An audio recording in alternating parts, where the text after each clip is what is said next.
And as we digest the implications of another slew of US spying allegations and revelations, the practices of the press and its relationship with the government is in the spotlight here in Britain.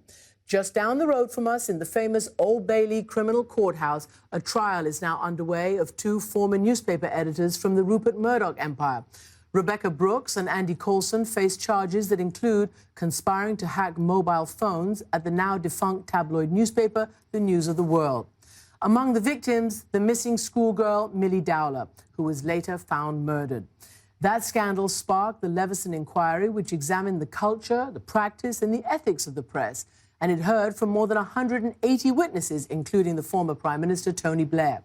Brooks, who is also charged with conspiring to pervert the course of justice, is a former chief executive of News International, and she arrived at the Old Bailey with Coulson, who is a former News of the World editor and also the former communications chief for Prime Minister David Cameron. They, along with 6 other defendants, deny all the charges. The accusations have reverberated through the top levels of British politics and journalism. And despite a number of press regulations recommended by the Leveson Inquiry, ministers and journalists are still at odds over just how or whether to do that. Sir Harold Evans is the former editor of The Times and The Sunday Times in the UK, part of the Murdoch empire. He says that voluntary self-regulation by the press is required, and he believes that nobody is suggesting the state should interfere with the freedom of the press.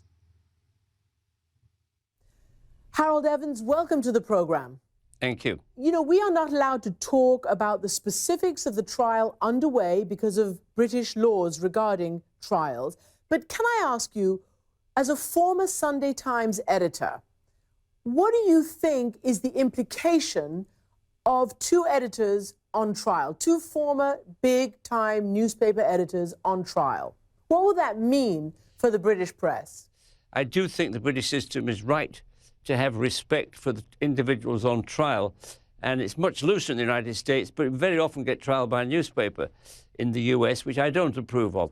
Let's talk about further implications, as I said, because a lot of what's going on is also about, is there going to be some kind of regulation of the British press? You know, to be clear, the United States has the First Amendment. There's almost blanket freedom in the US to publish just about anything. There are stricter laws here in Britain, but a huge hubbub over whether there should be some formal regulatory process. Where do you come down on that? Oh, quite clear. I've always thought the First Amendment was a pretty good idea, actually. And what Leveson proposed, in effect, was to create a kind of British First Amendment. But I think the press is making a big mistake at the moment, at least large sections of the press are making a big mistake in caricaturing what Leveson said. Well, what do you mean by that, Harry? What do you mean by caricaturing, and why do you think, if it's so good for the press, as you point out, why are they so resistant? Some of the circulation efforts of the British press, many of which I deplore, are actually the kind of thing that a regulator would make punishable by law. Now, everybody keeps saying, oh, they could have prosecuted or stopped this by the ordinary criminal law. Not so. A lot of the harassment, surveillance and following people that went on in this odious period in the British press would not have been easy to prosecute. And asking an ordinary individual who's like the Milly Dowler case, for instance, a murdered girl is suddenly the subject of intrusive press inquiries, tapping her cell phone. Can you imagine that family going to law about that? Of course not. So Leveson provided a remedy for the most heinous offences. So you think there should be some kind of regulation? Oh, I tell you what I do think. I think there should be what Leveson proposed, the First Amendment, and there should be voluntary self-regulation by the press. Nobody is suggesting, nobody, except some people in the press, that the state should have an interfere with the freedom of the press. I've spent most of my career fighting for the freedom of the press. I've been involved more often than most editors in fighting governments to suppress things. And I see nothing in Leveson that needs stop really good investigative journalism and exposure journalism. And by the way, I'm joined in this regard by the real hero of exposing hacking, Nick Davis of The Guardian. And The Guardian was about the only paper which took it seriously. Mm-hmm. Let's talk then about another issue that's exploded into the public, and the politicians don't like this at all. the whole Snowden NSA cascading leaks. It seems like every day we open another newspaper to find yet another revelation. You've just heard what Glenn Greenwald has been talking about. Is there a responsibility by the press to be careful about what they publish, as the British Prime Minister is saying? Well, I tell you, that is certainly true.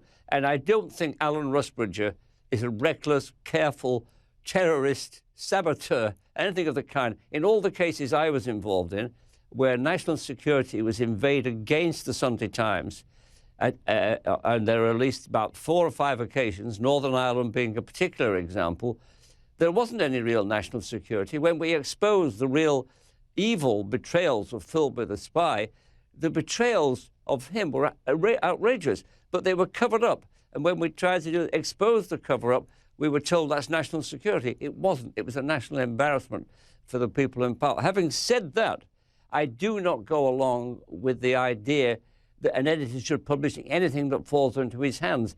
That is not right. And we have many murderous enemies out there. And I would personally, and I don't think I'm sure Alan Rusbridger would not do anything to lead to the murder and killing of innocent people. I hear you loud and clear. Of course, Alan Rusbridger, the editor of The Guardian.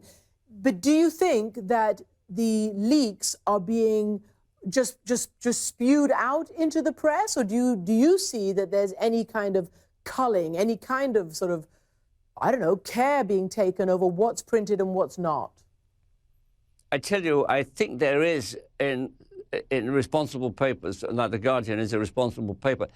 My understanding, and it's only my understanding, is that what has been published so far is not so much the real anxiety, and the governments are entitled to feel anxious because they have the duty to protect us, and we'd yell like hell if they neglected it out of some, libertarian idea, which I do not go along with. But I'm told that what's most concerning them is what has not yet been published, but what has been downloaded by Snowden. So we can't judge it. We always have to be very, very careful. What's called the Stasi principle. My friend Clive Irving, a great investigative journalist, said, the technical means expands to surveil, so will the governments make use of it. However, having said that, we do live in an age of particular threats from terrorism, and anybody who takes that casually is betraying the principles of human decency and dignity, just as much as those try to suppress embarrassing details coming out. What do you make of the hullabaloo created over the alleged spying on Angela Merkel's mobile phone? I think it's, if I might put it this way, it's most unfortunate if tapping the phone or listening to Angela Merkel, we've better things to do. I'll tell you one better thing we might do. Government should actually, the United States and Britain and the European should do something about cybersecurity, where thousands of commercial secrets are stolen every day. I'm not, if I name the countries, China's a leader in this, but everybody does it. So the cybersecurity ability to shut down airports and power lines and cause absolute chaos is a real threat to national security, and I think much more serious a threat to national security than some sleuth trying to listen to Angela Merkel and say, "Danke schön, mein Freund, wie geht es Ihnen?"